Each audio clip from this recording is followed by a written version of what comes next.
Hello दोस्तों, क्या हाल है। तारीख आज 25 नवंबर 2024, दिन सोमवार हो गया। नए सप्ताह की शुरुआत, हिंदी तिथि 10 में। और आइए बात करते हैं आज के मुख्य समाचार में देश भर की तमाम बड़ी खबरों पर नजर डालते हैं। देखिए, एक तो आज के दिन को वायलेंस अगेंस्ट वुमेन्स डे के रूप में मनाया जाता है, यानी महिलाओं के खिलाफ हिंसा उन्मूलन के लिए आज 25 नवंबर के दिन ये अंतर्राष्ट्रीय दिवस मनाते हैं। संयुक्त राष्ट्र संघ द्वारा महिलाओं के खिलाफ हिंसा रोकने के लिए ये दिवस के माध्यम से एक अभियान शुरू किया गया है। चलिए अब अपन आगे बढ़ते हैं खबरों में। तो देखिए, अब चुनावी नतीजों के बाद नई सरकारें बनने की तैयारियां शुरू हो चुकी हैं। झारखंड के पूर्व सीएम हेमंत सोरेन ने राजभवन में राज्यपाल संतोष गंगवार को अपना इस्तीफा सौंपा और नई सरकार बनाने का दावा पेश किया। दोबारा ये सरकार बनाएंगे। 28 नवंबर को शपथ ग्रहण होगा। हेमंत सोरेन, जिन्होंने छात्र राजनीति से अपने पॉलिटिकल करियर की शुरुआत की थी, अब ये तीसरी बार झारखंड के मुख्यमंत्री बनने जा रहे हैं। 28 तारीख को सीएम पद की शपथ लेंगे। विधायक दल के नेता के रूप में ये चुने गए और झारखंड में लगातार दूसरी बार मुख्यमंत्री बनने वाले भी ये पहले नेता होंगे। इसके अलावा भी दोस्तों, झारखंड में चुनाव रिजल्ट आते ही मैया सम्मान योजना को लेकर भी एक नया अपडेट सामने आ रहा सरकार की तरफ से। दिसंबर में मिलेगी एक और खुशखबरी। दरअसल हेमंत सोरेन सरकार ने मुख्यमंत्री ऊर्जा खुशहाली योजना के तहत भी बकाया बिजली बिल माफ कर दिया है, जिससे कि 41 लाख उपभोक्ताओं को निःशुल्क बिजली देने का भी वादा किया है। इसके अलावा भी मासिक 1000 रुपए बढ़कर अब 2500 रुपए हर महीने बैंक खाते में आएंगे। दिसंबर से ही झारखंड राज्य में जो ये मैया सम्मान योजना चलाई जाती है मुख्यमंत्री द्वारा, जिसमें 18 से 50 साल तक की महिलाओं को जो हर महीने पहले 1500 रुपए दिए जाते थे, तो अब 1000 बढ़कर 2500 रुपए हर महीने दिए जाएंगे। वहीं दोस्तों, उत्तर प्रदेश में बसपा का कहना है कि हम देश भर में कोई भी उपचुनाव नहीं लड़ेंगे। मायावती की तरफ से ऐलान किया गया। और इधर महाराष्ट्र में भी अब देखिए नई सरकार बनने की तैयारियां शुरू हुई। महायुति का नया मुख्यमंत्री बनेगा। 2 डिप्टी सीएम का फॉर्मूला लगाया जाएगा। फडणवीस और एकनाथ शिंदे और अजीत कुमार एक साथ दिल्ली जाएंगे। उसके बाद तय होगा कि महाराष्ट्र में मुख्यमंत्री के रूप में किसे सेलेक्ट किया जाएगा। आपको पता होगा, महाराष्ट्र में बीजेपी गठबंधन वाले महायुति की सरकार बनेगी, क्योंकि 230 सीटें जीती हैं। वोट मार्जिन भी लगभग आधा % बढ़ा, तो भाजपा ने भी 105 से 132 सीटें जीती। अच्छा, अगली खबर देखिए, दुनिया के जाने माने उद्योगपति एलोन मस्क ने भी भारत में वोट काउंटिंग की तारीफ की और वो बोले कि वहाँ एक दिन में 64 करोड़ वोट गिन लिए गए, जबकि अमेरिका के कैलिफोर्निया में अभी तक भी गिनती जारी है। तो कुछ यूं उन्होंने भारत के मतगणना सिस्टम की तारीफ की है। और चलिए दोस्तों, इलेक्शन अपडेट के बाद अब अपन आगे बढ़ते हैं खबरों में। तो देखिए, एक तो कल रविवार को पीएम मोदी ने मन की बात का एक और कार्यक्रम आयोजित किया, जिसमें पीएम ने फिर से डिजिटल अरेस्ट का भी जिक्र किया। बोले कि लोगों को समझाना होगा, सरकार में इसका प्रावधान नहीं है, ये लोगों को फंसाने की एक साजिश है। ये मन की बात का 116वां संस्करण था, जिसमें एक पेड़ माँ के नाम अभियान से लेकर एनसीसी, कोरैया, स्वामी विवेकानंद और गुयाना यात्रा समेत कई मुद्दों पर पीएम मोदी ने बातें की। पीएम बोले कि एक पेड़ माँ के नाम अभियान दुनिया के कई देशों में भी फैल रहा है। जब मैं गुयाना में गया था, तो वहाँ के राष्ट्रपति डॉक्टर इरफान अली ने भी उनकी सास और परिवार के साथ मिलकर इस अभियान में भाग लिया और पेड़ लगाए। वहीं पीएम ने कहा कि आने वाली स्वामी विवेकानंद जयंती को भी इस बार विशेष बनाएंगे। दिल्ली में लगेगा युवा विचारों का महाकुंभ। पीएम ने कहा कि नए साल 2025 में दिल्ली में विकसित भारत युवा नेता संवाद कार्यक्रम भी आयोजित किया जाएगा और इस बार 12 जनवरी को स्वामी विवेकानंद की 162वीं जयंती बहुत ही विशेष तरीके से मनाई जाएगी। पीएम ने युवाओं के लिए भी एक और बड़ी घोषणा की मन की बात में। उन्होंने कहा कि अगले साल तक 1 लाख नए युवाओं को राजनीति में लाने का लक्ष्य रखा है। यूथ पर फोकस किया पीएम ने अपने इस मन की बात के कार्यक्रम में। और पीएम बोले कि भारतीय मूल के लोग दुनिया में हर क्षेत्र में आगे हैं। और इस दौरान प्रधानमंत्री ने देश के युवाओं से भी एक खास अपील की, जिसमें उन्होंने युवाओं को एनसीसी कार्यक्रम में शामिल होने का भी आग्रह किया और इस मन की बात के जरिए एनसीसी दिवस की देशवासियों को शुभकामनाएं भी दी, है ना। तो कुछ ये रहे मन की बात कार्यक्रम के हाईलाइट्स। और चलिए आगे बढ़ते हैं खबरों में। देखिए, हमारे विदेश मंत्री एस जयशंकर 3 दिवसीय दौरे पर इटली जा रहे हैं। G7 के विदेश मंत्रियों की आउटरीच बैठक में हिस्सा लेंगे। जून में पीएम मोदी ने भी इटली का दौरा किया था और अब आज से यानी 24 से 26 नवंबर तक विदेश मंत्री एस जयशंकर भी 3 दिवसीय दौरे पर इटली के लिए रवाना होंगे। और वही खबर है दोस्तों, भारत ने $300 अरब का क्लाइमेट पैकेज खारिज किया। COP29 के सम्मेलन में भारत ने कहा कि इतने से विकासशील देशों की जरूरतें पूरी नहीं होगी, ये सिर्फ नजरों का धोखा है। बाकू में COP29 जलवायु सम्मेलन में भारत ने कई पहलुओं के जरिए अपनी नेतृत्व क्षमता भी दिखाई। चलिए बड़ी खबर देखिए, भारत में पहली बार होगा संयुक्त राष्ट्र का वैश्विक सहकारी सम्मेलन का आयोजन। पीएम मोदी खुद इस सहकारिता वर्ष इसका शुभारंभ करेंगे। गृह मंत्री अमित शाह भी इस कार्यक्रम में शामिल होंगे। और ये जो संयुक्त राष्ट्र अंतर्राष्ट्रीय सहकारिता 2025 का शुभारंभ करेंगे पीएम मोदी, इसकी शुरुआत कल से होने जा रही है। 25 नवंबर को दोपहर 3 बजे इसका उद्घाटन किया जाएगा। और भारत में ये पहली बार संयुक्त राष्ट्र का वैश्विक सहकारी सम्मेलन आयोजित हो रहा है। और इस कार्यक्रम के मुख्य पहलू क्या होंगे, देख सकते हैं आप इस बारे में जानकारी भी। इस आयोजन का विषय होगा सहकारिता से सभी की समृद्धि का निर्माण करना। चलिए दोस्तों, दिव्यांग जनों के लिए अगली बड़ी खबर देखिए आप। 40% से ज्यादा दिव्यांगता वाले लोगों को मिलेगा 4% आरक्षण। केंद्र सरकार की तरफ से इस संबंध में दिशा निर्देश भी जारी कर दिए हैं। दरअसल दोस्तों, हाल ही में दिल्ली हाईकोर्ट द्वारा केंद्रीय विद्यालय संगठन यानी KVS जैसी संस्थाओं की आलोचना करने के बाद अब केंद्र सरकार ने दिव्यांगों के लिए बड़ा कदम उठाया है।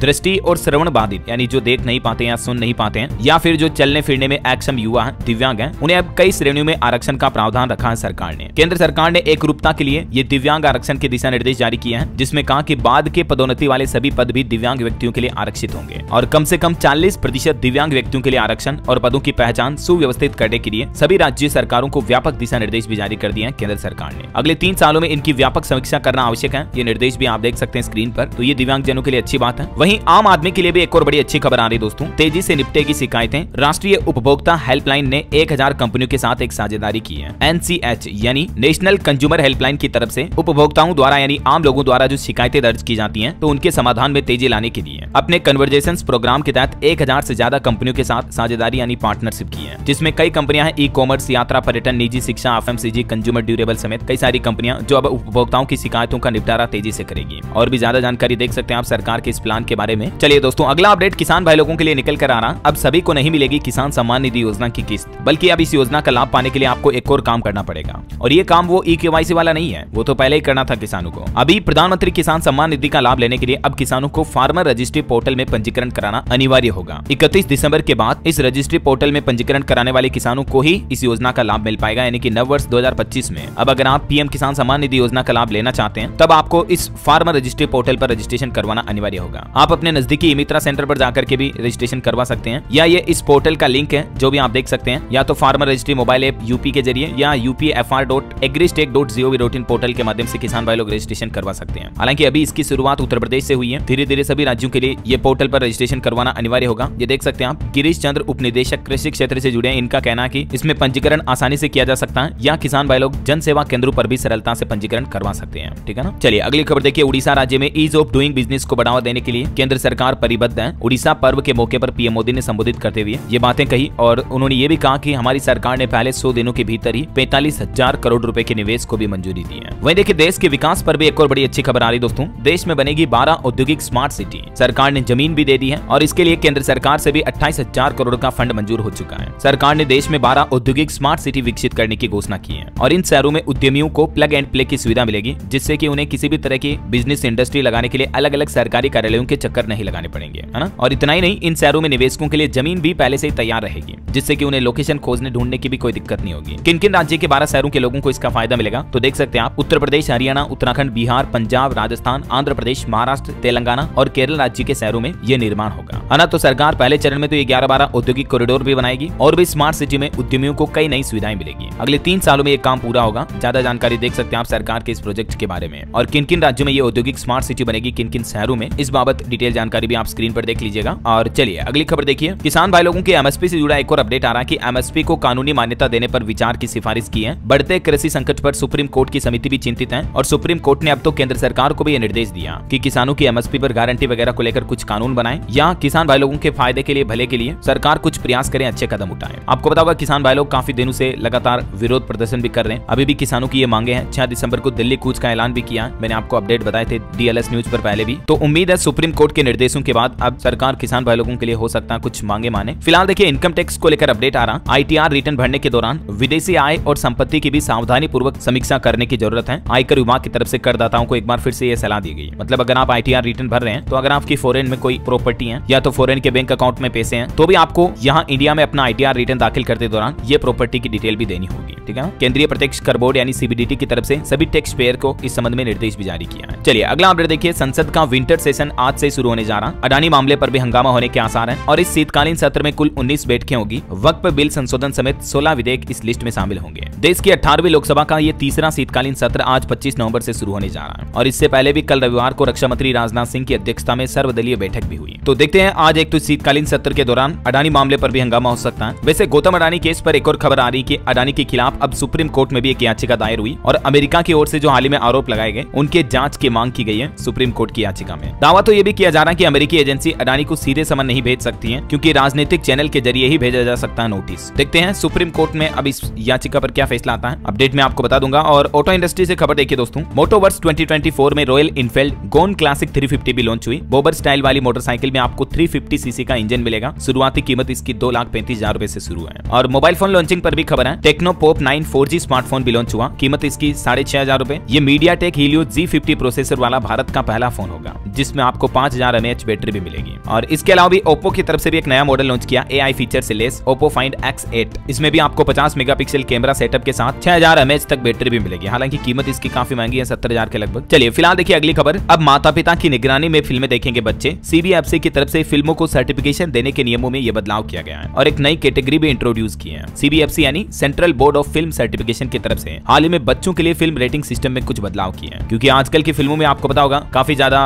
ऐसे वैसे सीन होते हैं, बोल्ड सीन होते हैं। अब क्या बताऊं आपको, इतना तो आप भी समझदार हैं। तो उस तरह के 18+ वाले सीन को जब बच्चे देखते हैं ना, तो कहीं ना कहीं उनकी मेंटलिटी खराब होती है। इसलिए सीबीएफसी की ओर से अब यूए कैटेगरी में 3 नई रेटिंग श्रेणियां जोड़ी गई हैं और इस नई अपडेट के तहत UA7+, UA13+, UA16+ और ए कैटेगरी में फिल्मों को सर्टिफिकेट जारी किया जाएगा। मतलब समझ रहे हो, अलग अलग कैटेगरी होगी। जिन फिल्मों को 7 साल से ऊपर के बच्चे देख सकते हैं, 13 साल के ऊपर के बच्चे या 16 साल से ऊपर के बच्चे देख सकते हैं। इस तरह से उम्र के आधार पर ये अलग अलग कैटेगरी में फिल्मों का सर्टिफिकेशन का डिवाइडेशन होगा। एक कैटेगरी में उन फिल्मों को रखा जाएगा जो कि 18 साल या उससे ऊपर की उम्र के लोग ही देख पाएंगे। तो उन फिल्मों को देखने के लिए बच्चों को टिकट अब नहीं मिलेगा सिनेमा हॉल में भी, ठीक है। ये केंद्र सरकार की तरफ से एक सेंसर बोर्ड की ओर से नियमों में बदलाव किया गया है। बहरहाल अभी तो कुछ और महत्वपूर्ण और काम की खबरें देखेंगे दोस्तों अपन, लेकिन फिलहाल वक्त हो चला है आज के ताजा मौसम समाचार जानने का। और हाँ, आपको एक बात याद दिला दूं, अगर आप DLS न्यूज चैनल पर पहली बार आए हैं और चैनल को अभी तक भी सब्सक्राइब नहीं किया ना दोस्तों, तो इसे सब्सक्राइब करके बेल आइकन जरूर दबा देना। और आपका दिल करे मन करे तो यार एक प्यार भरा लाइक भी कर दिया करो। मेरा तो कहने का फर्ज है, तो मैं आपको रोजाना कहता ही हूँ। बाकी आप चाहो अगर आपके अपने DLS भाई की मेहनत को सपोर्ट करना चाहते हो तो लाइक और शेयर सब्सक्राइब कर दिया करो यार, क्या फर्क पड़ रहा है, आपके पैसे थोड़ी ना लग रहे क्या, पता नहीं फिर भी क्यों लोग कंजूसी करते हैं यार लाइक शेयर करने। खैर सबकी अपनी अपनी मर्जी। फिलहाल आगे बढ़ते हैं अपन मौसम अपडेट में। तो देखिए आप, देश के 3 राज्यों में बर्फबारी शुरू हुई, 9 राज्यों में घना कोहरा छाने की चेतावनी। मध्य प्रदेश, राजस्थान और छत्तीसगढ़ के 15 शहरों में तापमान लगातार दूसरे दिन 10 डिग्री से नीचे रहा। अभी मौसम विभाग की तरफ से देश के 8 राज्यों में घना कोहरा छाने का अनुमान भी जताया है। उन राज्यों में शामिल हैं पंजाब, हरियाणा, हिमाचल प्रदेश, मध्य प्रदेश, राजस्थान, उत्तर प्रदेश, बिहार और दिल्ली। कुछ राज्यों के हालात देखिए आप, मध्य प्रदेश में भी उत्तरी हवाओं से ठिठुरा MP, 3 दिन कड़ाके की ठंड की चेतावनी। भोपाल में 36 साल बाद सबसे कम तापमान देखा गया।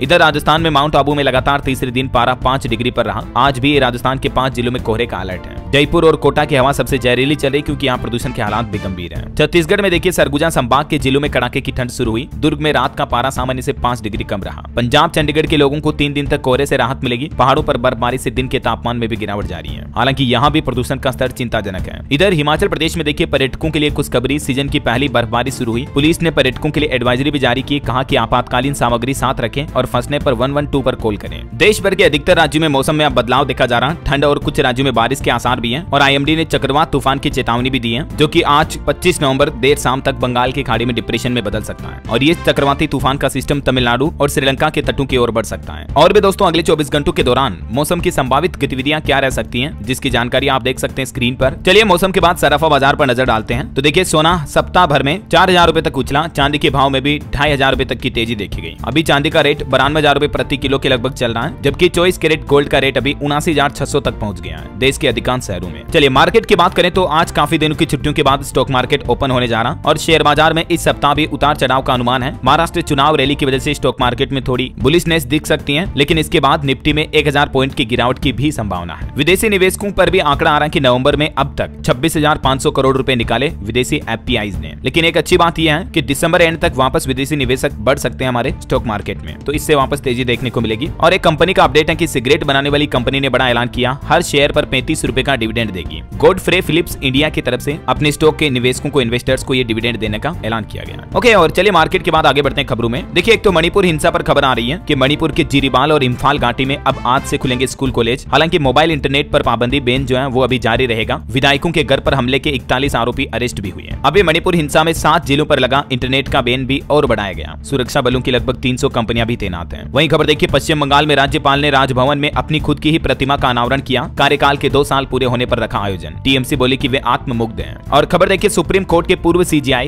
जो कि रिटायर्ड हो चुके हैं चंद्रचूड़, उनसे पूछा गया कि क्या वे कभी राजनीति में आएंगे, तो उन्होंने कहा कि मेरा राजनीति में आने का कोई इरादा नहीं है। पद छोड़ने के बाद भी समाज हमें जज के रूप में देखता है। चलिए आपकी हेल्थ को लेकर वैज्ञानिकों की एक रिसर्च सामने आ रही है। अध्ययन और शोध की दुनिया से अच्छी खबर आई है। एक समुद्री बैक्टीरिया के जरिए महिलाओं में होने वाला स्तन कैंसर ठीक हो सकता है। इलाहाबाद यूनिवर्सिटी के पूर्व रिसर्च एसोसिएट डॉक्टर अमित ने बंगलुरु की एक कंपनी में नैनो बायोटेक्नोलॉजिस्ट के रूप में शोध करके ये सफलता हासिल की है। मतलब समुद्र के कुछ ऐसे शैवाल बैक्टीरिया मिले हैं जिनके जरिए कैंसर कोशिकाओं को कमजोर किया जा सकता है, उनके जीवन रक्षा तंत्र को नष्ट करने में सक्षम है। हेल्थ रिसर्च को लेकर एक और अपडेट भी आगे मैं आपको बताऊंगा। फिलहाल देखिए अगली खबर, भारत बन रहा डिजिटल पेमेंट का वर्ल्ड लीडर। UPI नेटवर्क का अंतर्राष्ट्रीय विस्तार भी और तेज हुआ है। भारतीय रिजर्व बैंक आरबीआई द्वारा हाल ही में एक लेटेस्ट रिपोर्ट जारी की गई, जिसमें ये सामने आया कि यूपीआई का उपयोग न केवल भारत में बढ़ रहा बल्कि अब अंतर्राष्ट्रीय बाजारों में भी इसका तेजी से विकास ग्रोथ देखने को मिल रही है। मतलब डिजिटल पेमेंट के मामले में वर्ल्ड लीडर बनता जा रहा हमारा भारत, जो कि एक बड़े गर्व की बात है। वहीं खबर देखिए एक रिपोर्ट कि यूपी के इस शहर में रोजाना लगते हैं भूकंप के झटके, घरों पर भी दरारें पड़ने लगी हैं, डर के साए में जीने को मजबूर है लोग बाग। उत्तर प्रदेश के सोनभद्र के एक शहर में ये पता चला कि यहाँ रोजाना भूकंप के झटके लगते हैं। बिल्ली खनन क्षेत्र में हो रहे हेवी ब्लास्टिंग के चलते नगर वासियों को ये झटकों का सामना करना पड़ता है। और वैसे उत्तर प्रदेश के संबल में आपको पता होगा कल मस्जिद सर्वे के दौरान जो हिंसा हुई थी, उस हिंसा में अब तक 4 लोगों की जान जा चुकी है। 12वीं तक के स्कूल और इंटरनेट भी बंद किया गया इलाके में। कमिश्नर ने कहा कि छतों से फायरिंग हुई। अखिलेश यादव बोले कि तुरंत सुप्रीम कोर्ट इस मामले पर संज्ञान ले। यूपी संबल में जामा मस्जिद के सर्वे के दौरान हिंसा भड़क गई और इसमें ये 4 लोगों की जान चली गई, जबकि एसपी समेत 15 अन्य पुलिसकर्मी भी घायल हो गए। संबल में अभी इंटरनेट बंद हो चुका है। जामा मस्जिद सर्वे के दौरान कल सुबह ही पथराव और फायरिंग हुई। वहीं उत्तर प्रदेश के बरेली की भी एक घटना देखिए दोस्तों। गलत रास्ते पर ले गया गूगल मैप तो नदी कार में गिर गई। सगे भाइयों समेत 3 युवकों की जान चली गई। ये पुल जो आप देख पा रहे कितना ऊपर पुल है और पूरा खत्म हो रहा पुल यहाँ से, तो अचानक से इनकी कार पुल से नीचे गिर गई और कार सवार 3 युवकों की जान चली गई। ये गूगल मैप के सहारे गए थे, लेकिन आधे अधूरे पुल से नीचे गिर गए। कहीं न कहीं ये प्रशासन की भी लापरवाही है, क्योंकि बैरिकेड वगैरह नहीं लगा रखे थे। जब पुल आगे से टूटा हुआ है तो पुल के रास्ते को बंद करना चाहिए, क्योंकि कार में ऐसे अंधेरे में तो पता चलता नहीं है। वहीं दिल्ली के प्रदूषण पर बड़ी खबर देखिए। दिल्ली में AQI फिर से 412 पहुंचा। इस महीने 8 दिन प्रदूषण गंभीर रहा। देश में धुंध का पीक आना अभी बाकी है। दिसंबर जनवरी में और घना कोहरा छाएगा। वैसे दिल्ली के अलावा भी अभी हमारे देश में गाजियाबाद का लोनी शहर भी सबसे प्रदूषित शहर बन चुका है।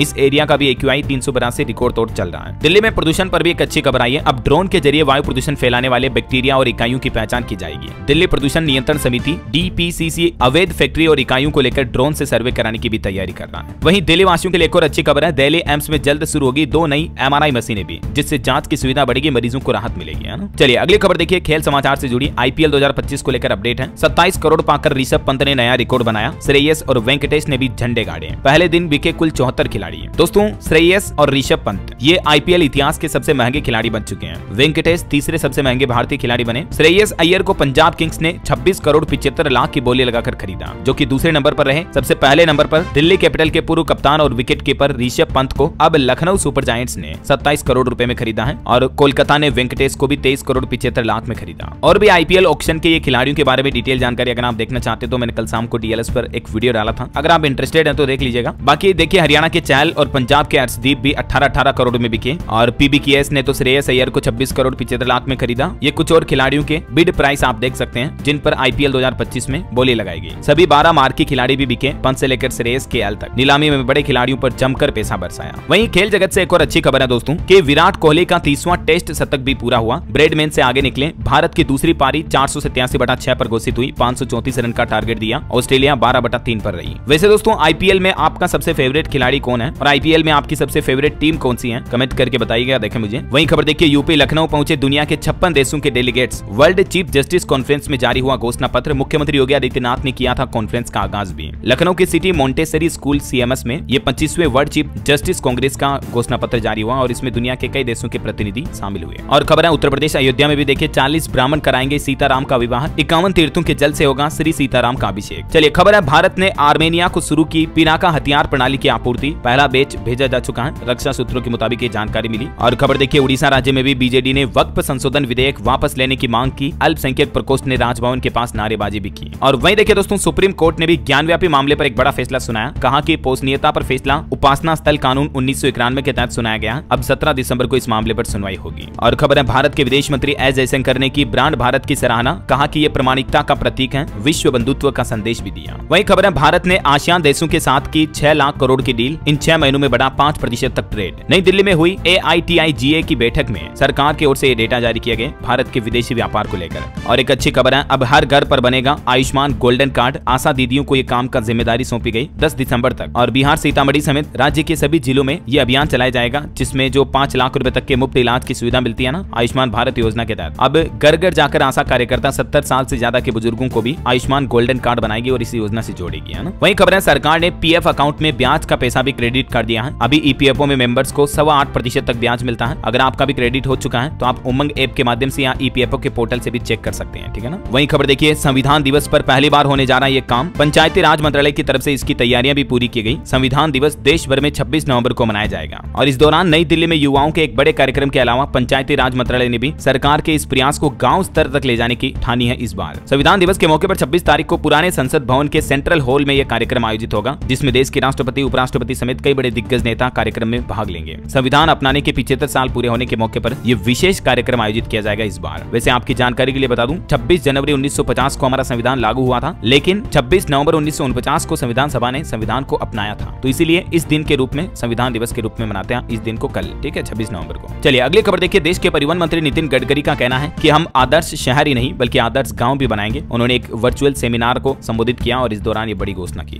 खबर है दोस्तों, असम राज्य में फरवरी में होगा बिजनेस समिट। पीएम मोदी खुद इसका उद्घाटन करेंगे। अगले साल फरवरी में 2 दिवसीय बिजनेस समिट की मेजबानी होगी 2025 में। और खबर है, हरियाणा सरकार प्रमुख शहरों में समरसता विरासत केंद्र भी स्थापित करेगी। हरियाणा के मुख्यमंत्री नायब सिंह सैनी की तरफ से बड़ी घोषणा की गई। हरियाणा सरकार का कहना है कि महर्षि वाल्मीकि, संत कबीर, गुरु रविदास और संविधान निर्माता डॉक्टर BR अम्बेडकर जैसे महान संतों और विद्वानों के प्रचार प्रसार के लिए प्रमुख शहरों में ये समरसता विरासत केंद्र स्थापित किए जाएंगे। हरियाणा सरकार का एक और प्लान है, शिव धाम नाम से नई योजना भी लाने जा रही है हरियाणा सरकार, जिसके तहत शवदाह गृहों और कब्रिस्तानों का निर्माण किया जाएगा। 503 गांवों को फायदा मिलेगा। वहीं खबर है, हरियाणा में सफाई कर्मचारियों के लिए भी बड़ी अच्छी मौज हुई। मुख्यमंत्री ने वेतन बढ़ाने का भी ऐलान कर दिया है। मुख्यमंत्री नायब सिंह सैनी ने कहा कि प्रदेश में 50% सफाई ठेके सफाई मित्र व उनके समूह को ही दिए जाएंगे। इसके अलावा उनका वेतन 16,000 से बढ़ाकर 26 से 27,000 करने का भी संकल्प लिया है। तो ये सफाई कर्मियों के लिए हरियाणा सरकार की तरफ से बड़ी अच्छी घोषणा की गई है। इसके अलावा भी मुख्यमंत्री की ये कुछ बड़ी घोषणाएं आप देख सकते हैं। उन्होंने कहा कि BPL परिवारों को 500 रुपए में गैस सिलेंडर दिया जाएगा। 50 लाख नए मकान बनाए जाएंगे, मतलब 50 लाख बनकर तैयार हो चुके हैं और 15,000 और तैयार हो रहे हैं। आयुष्मान योजना की राशि को भी बढ़ाएंगे। श्री राम मंदिर के हम सब साक्षी बने, ये कुछ बातें कही उन्होंने।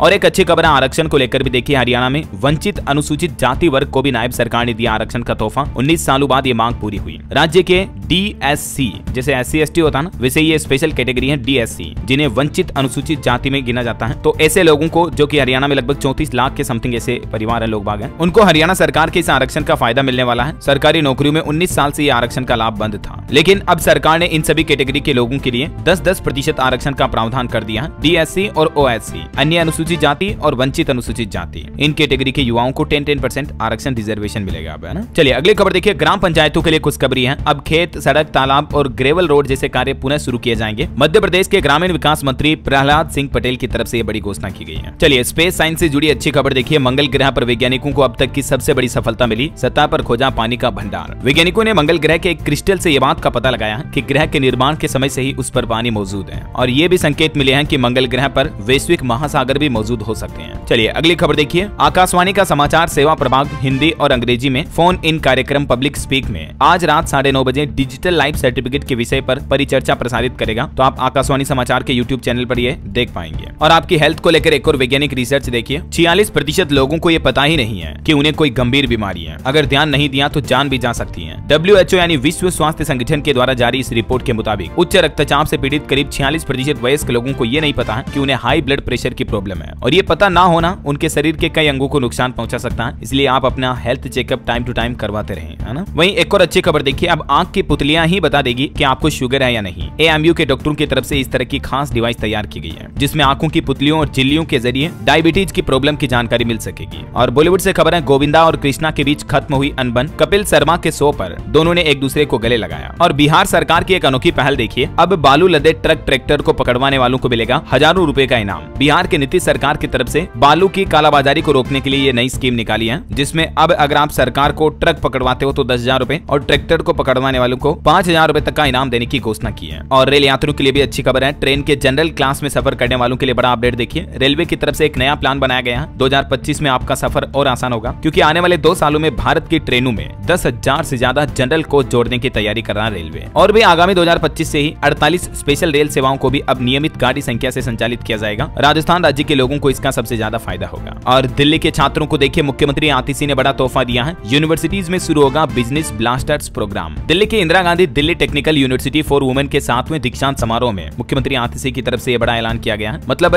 यूनिवर्सिटी कॉलेज में बच्चों को बिजनेस, व्यापार, काम धंधे के बारे में भी चीजें सिखाई जाएगी इस प्रोग्राम के तहत, है ना। और उत्तर प्रदेश की योगी सरकार का भी एक नया प्लान देखिए। यूपी की सस्ती गल्ले की दुकानें अब बनेगी जनरल स्टोर, मिलेंगे रोजमर्रा के सामान भी। इन दुकानों पर राशन के अलावा भी आपको रोजमर्रा की चीजें खरीदने का भी मौका मिलेगा, जैसे नमकीन, दूध, बिस्किट, ब्रेड, घी वगैरह। ये चीजें भी आपको राशन के साथ मिल पाएगी, है ना। और खबर है, अब घर बैठे बुक कर सकेंगे गाड़ी के लिए अपना पसंदीदा नंबर। RTO की तरफ से नई पहल शुरू की गई है। ऑनलाइन फैंसी नंबर खरीदने की ये सुविधा आज 25 नवंबर से ही पूरे राज्य में शुरू हो जाएगी। महाराष्ट्र राज्य के लोगों के लिए अब नई गाड़ी खरीदना, पसंदीदा नंबर प्राप्त करना आसान होगा, क्योंकि इस प्रक्रिया को आरटीओ ने पूरी तरह से ऑनलाइन कर दिया है। वहीं खबर है, अब प्राइवेट स्पेशलिस्ट डॉक्टर भी सरकारी अस्पताल में कर सकेंगे मरीजों का इलाज। अनुबंध आदेश भी जारी हुआ। मध्य प्रदेश सरकार की तरफ से डॉक्टरों की कमी को दूर करने के लिए ये नई पहल शुरू की गई है। और वहीं दोस्तों, हिमाचल वासियों के लिए अच्छी खबर है, अब एक ही बार नक्शा पास करवाने पर कभी भी करा सकेंगे भवन निर्माण। मतलब अभी जो निर्माण स्वीकृति लेनी पड़ती है उसकी एक टाइम पीरियड होता है कि साल, 2 साल, 3 साल में वो एक्सपायर हो जाती है, राइट। लेकिन अब निर्माण स्वीकृति जो है ना एक्सपायर नहीं होगी, बल्कि एक बार लेने के बाद कभी भी निर्माण करवाया जा सकेगा। ये हिमाचल वासियों को राहत दी गई है। और हिमाचल प्रदेश की महिलाओं के लिए भी एक अपडेट आ रहा, इंतजार और बड़ा, अगले वर्ष मिलेगी अब 1500 रुपए की सम्मान राशि। इंदिरा गांधी प्यारी बहना सुख सम्मान निधि योजना के तहत जो मिलने वाली राशि है उसके लिए महिलाओं को और इंतजार करना पड़ेगा। अब 2025 से ही इस योजना का फायदा मिल पाएगा। और खबर देखिए आप, उत्तर प्रदेश में साधु संतों का ऐलान, 6 दिसंबर को मथुरा श्री कृष्ण जन्मभूमि के गेट पर करेंगे जलाभिषेक, देहरी पूजन भी होगा।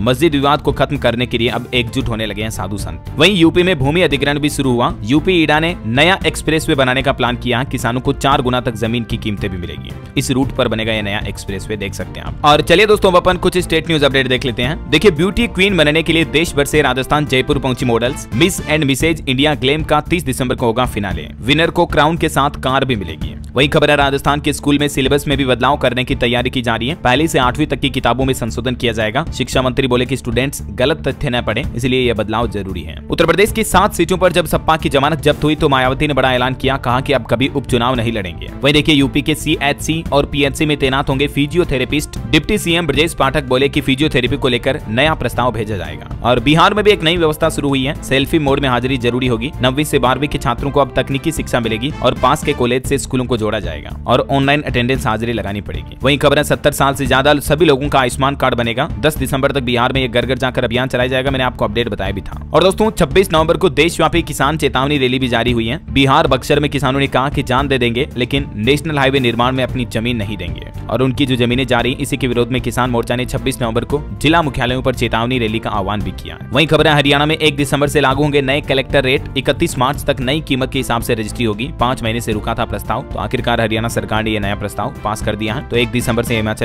हरियाणा में नए कलेक्टर रेट लागू हो जाएंगे। जमीन की रजिस्ट्री कराना अब महंगा पड़ेगा, क्योंकि 15 से 20% तक रेट बढ़ जाएंगे। वहीं खबर है, हरियाणा में सड़क सुरक्षा प्रश्नोत्तरी प्रतियोगिता 2024 का आयोजन हुआ। 44 लाख से ज्यादा स्टूडेंट शामिल हुए। डीजीपी बोले कि समाज में बदलाव लाने का विद्यार्थी सबसे सशक्त माध्यम है। और खबर है कि चंडीगढ़ में 3 दिसंबर को आएंगे प्रधानमंत्री नरेंद्र मोदी। दिल्ली से सुरक्षा एजेंसियां भी आई। हेलीपैड को लेकर संशय जारी है। वहीं खबर है दोस्तों, हिमाचल प्रदेश में स्मार्ट सिटी प्रोजेक्ट के तहत सौर ऊर्जा से जगमगाएगा धर्मशाला। प्रतिदिन बनेगी यहाँ 750 किलोवाट बिजली। 3.5 रुपए प्रति यूनिट के हिसाब से बेची जाएगी। और खबर है, उत्तराखंड में देहरादून का राष्ट्रपति आशियाना लोगों के लिए खुलेगा। राष्ट्रपति द्रौपदी मुर्मू के निर्देश पर अप्रैल 2025 से इसे खोलने की तैयारी की जा रही है। 186 साल पुराना यह आशियाना है, जिसे अब आम लोगों के लिए खोला जाएगा एज ए म्यूजियम की तरह। चलिए, सरकारी नौकरियों पर कुछ अपडेट बता दूं आपको। भारतीय पशुपालन निगम में 2246 पदों पर भर्तियां निकली हुई है, जिसकी लास्ट डेट आज 25 नवंबर ही है। बिहार में भी आंगनबाड़ी भर्ती निकली हुई है, 935 पदों पर, लास्ट डेट 28 नवंबर। जम्मू कश्मीर में पुलिस भर्ती निकली हुई है, 669 पदों पर, अंतिम तारीख 2 जनवरी 2025 रहेगी। 3 दिसंबर 2024 आवेदन शुरू होंगे। आईडीबीआई बैंक में भी भर्ती निकली हुई है 600 पदों पर, लास्ट डेट 30 दिसंबर 2024। बैंक ऑफ बड़ौदा में भर्ती है 592 पदों पर, अंतिम तारीख 29 नवंबर। ठीक है, तो ये कुछ दोस्तों इस सप्ताह की टॉप सरकारी जॉब्स हो गई। और भी कुछ करंट अफेयर्स के अपडेट आप देख सकते हैं। आज 25 नवंबर को क्या क्या ऐतिहासिक घटनाएं घटी। ठीक है, अगर आप गवर्नमेंट जॉब्स की तैयारी कर रहे हैं, कॉम्पिटिटिव एग्जाम देते हो, तो दोस्तों इन पॉइंट्स में से कुछ महत्वपूर्ण पॉइंट्स को नोट करके रखा करो, क्योंकि अक्सर करंट अफेयर्स में इस तरह के सवाल जनरल नॉलेज जीके में पूछ लिए जाते हैं। इसीलिए तो मैं आपको ये पॉइंट्स हाइलाइट्स बताता हूँ। चलिए, अब अपन कुछ इंटरनेशनल न्यूज अपडेट देख लेते हैं, अंतर्राष्ट्रीय खबरें। देखिए, उत्तर कोरिया के 500 सैनिकों की मौत हुई। यूक्रेन ने किया सबसे बड़ा मिसाइल हमला, दहल उठा रूस। रूस ने कुर्स्क में यूक्रेन से 40% इलाका वापस छीना। यहाँ 59,000 सैनिक तैनात किए। 800 वर्ग किलोमीटर पर अभी भी यूक्रेन का कब्जा है। वहीं खबर है कि हम आपकी पूरी अर्थव्यवस्था को तबाह कर देंगे। डोनाल्ड ट्रंप के करीबी ने कनाडा के प्रधानमंत्री जस्टिन ट्रूडो को हाल ही में एक खुली धमकी दी। नेतन्याहू पर बटे पश्चिमी देश। इधर बांग्लादेश से भी अपडेट आ रहा है कि इसमें जल्द ही निकाय चुनाव होंगे। नवनियुक्त मुख्य चुनाव आयुक्त नासिर ने शपथ भी ली है। और हमारे पड़ोसी देश पाकिस्तान के खैबर पख्तूनख्वा में हिंसा हुई, जहां 82 लोगों की जान चली गई। ओके, और कुछ अंतर्राष्ट्रीय न्यूज अपडेट के बाद अब अपन आज के राशिफल पर नजर डाल लेते हैं। तो देखिए दोस्तों, आज कर्क राशि के लोग अपना नया लक्ष्य तय कर सकते हैं। कन्या राशि के लोग अपनी गलतियां सुधारेंगे। और भी कुल मिलाकर कन्या और कुंभ राशि के नौकरी पेशा लोगों के लिए भी आज का दिन अच्छा रहेगा। और ये नया सप्ताह भी 7 राशियों के लिए बहुत ही शुभ रहेगा। इन 7 दिनों में तुला, मकर और कुंभ राशि वालों को भी नई उपलब्धि मिलेगी। और भी कुछ अलग अलग राशियों का राशिफल आप देख सकते हैं स्क्रीन पर। और हाँ दोस्तों, आप मुझे कमेंट करके बताइए कि